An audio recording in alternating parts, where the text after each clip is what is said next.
making an impact. It's not about making a nice impression. It's about making an impact. It's about doing your best. I learned how to make an impact from the wisest person I ever met in my life, a third grade dropout. Wisest and dropout in the same sentence is rather oxymoronic, like jumbo shrimp.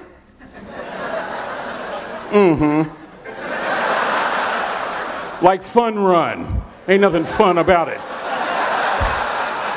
Like Microsoft Works. Y'all don't hear me. I used to say like country music, but I've lived in Texas so long, I love country music now. I hunt, I fish, I have cowboy boots and cowboy. Y'all, I'm a black-neck redneck. Do you hear what I'm saying to you? No longer oxymoronic for me to say country music. And it's not oxymoronic for me to say third grade and dropout. That third grade dropout, the wisest person I ever met in my life, who taught me to combine knowledge and wisdom to make an impact, was my father. My daddy grew up in the piney woods of East Texas, a little town called Huntsville, Texas. After World War II was over, my father decided to be the only one in his family to migrate west. And in the 1950s, he found his way to the San Francisco Bay Area, fell in love with a forklift driver. My mother was a bad mamma jamma, let me tell you right now, baby. Didn't need a man, he was just there. My mother was a forklift driver over at the Benicia Arsenal, where she would provide the services to support the war efforts during World War II. In the 50s, my mother and father get married, and they migrate to this area. My father gets a job as a cook, a simple cook.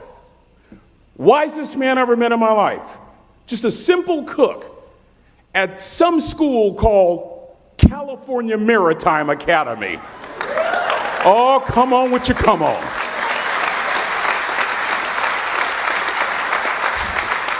You have no idea how thrilled I am to be here. This is so emotional. This may be my favorite speech of all time because y'all are my family. I can't wait to take a picture with you. He had to be at work at 5 o'clock. We lived on Louisiana Street, 15 minutes away.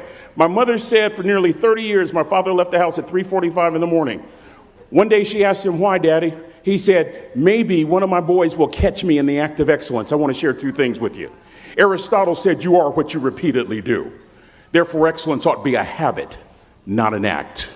Don't ever forget that. The other thing I want to share with you is Harvard Business Review, September 2004.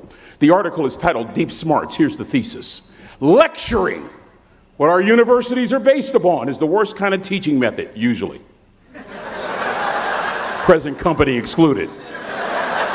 That if you want to get the intended message across, model the behavior. My daddy, a third grade dropout, a cook, was modeling excellence for his boys, combining academic knowledge and old school wisdom.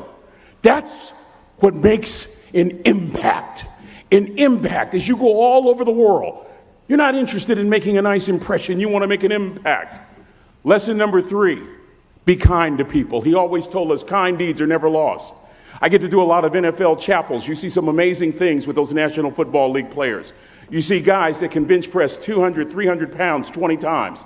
You see folks that are huge, that can run like a deer. You see folks from a flat-footed position jump 40 inches, 40-inch vertical leap. I even saw a white guy do it once. But the point...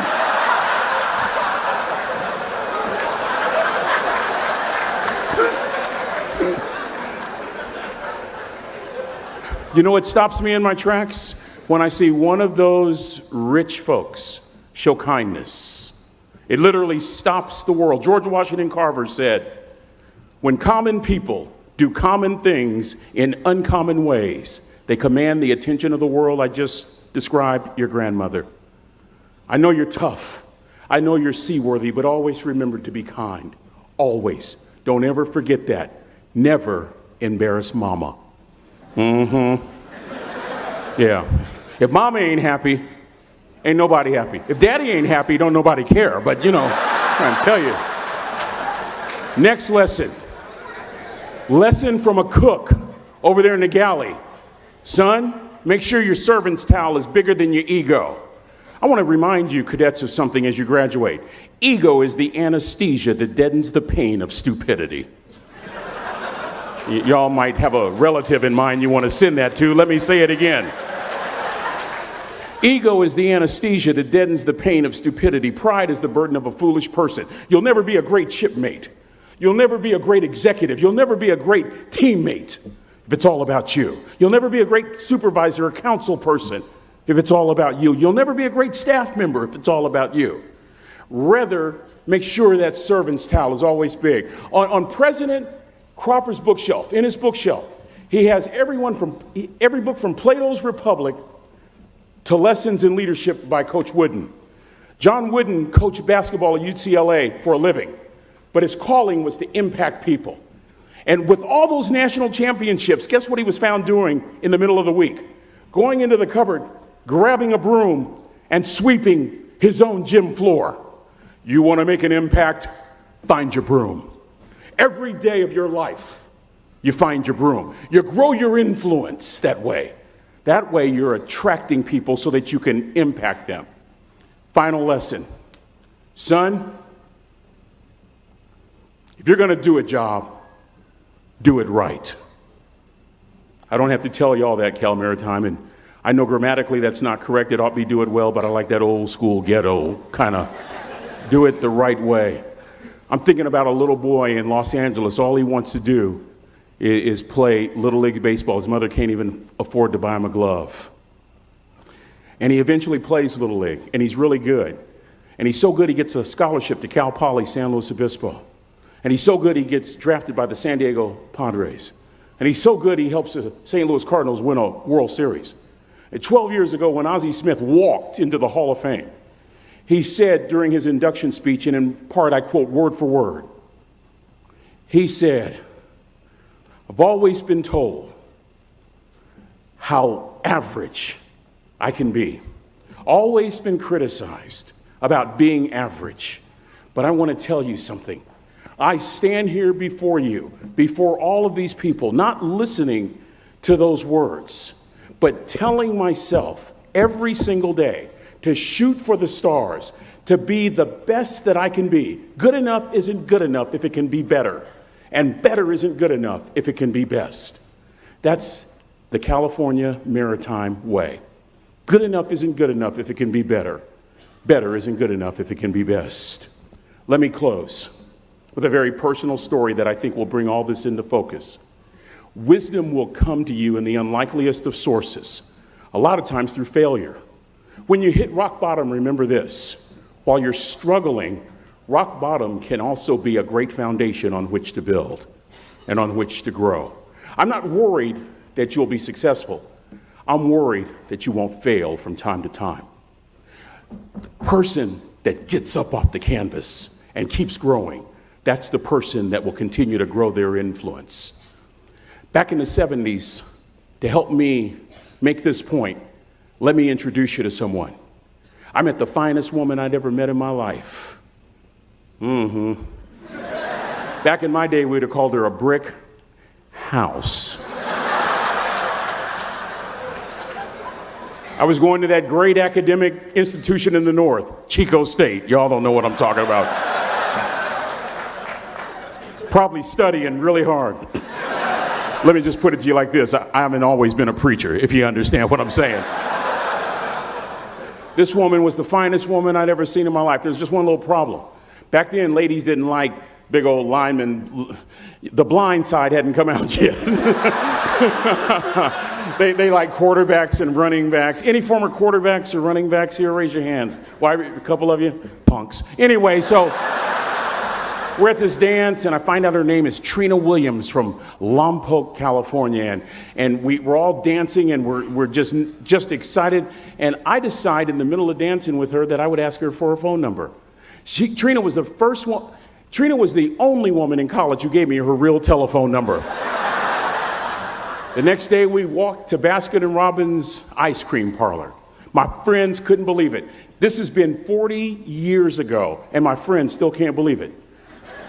We go on a second date, and a third date, and a fourth date. We drive from Chico to Vallejo so that she could meet my parents. My father meets her. My daddy, my hero, he meets her, pulls me to the side and says, "Is she psycho?" But anyway, we go together for a year, 2 years, 3 years, 4 years. By now, Trina's a senior in college. I'm still a freshman, but I'm working some things out. I'm so glad I graduated in 4 terms. Nixon, Ford, Carter, Reagan. So now it's time to propose. So I talk to her girlfriends, and it's California. It's in the 70s, so it has to be outside. Have to have a candle, and you have to have, some chocolate. Listen, I'm from the hood. I had a bottle of Boone's Farm wine. That's what I had. She said yes. That was the key. I married the most beautiful woman I'd ever seen in my life. Y'all ever been to a wedding, and even before the wedding starts, you hear this? How in the world? And it was coming from my side of the family.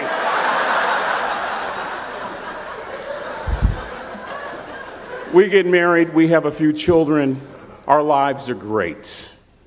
One day, Trina finds a lump in her left breast. Breast cancer. 6 years after that diagnosis, me and my 2 little boys walked up to Mommy's casket. And for 2 years, my heart didn't beat. If it wasn't for my faith in God, I wouldn't be standing here today. If it wasn't for those 2 little boys, there would have been no reason for which to go on. I was completely lost. That was rock bottom. You know what sustained me? The wisdom of a 3rd grade dropout.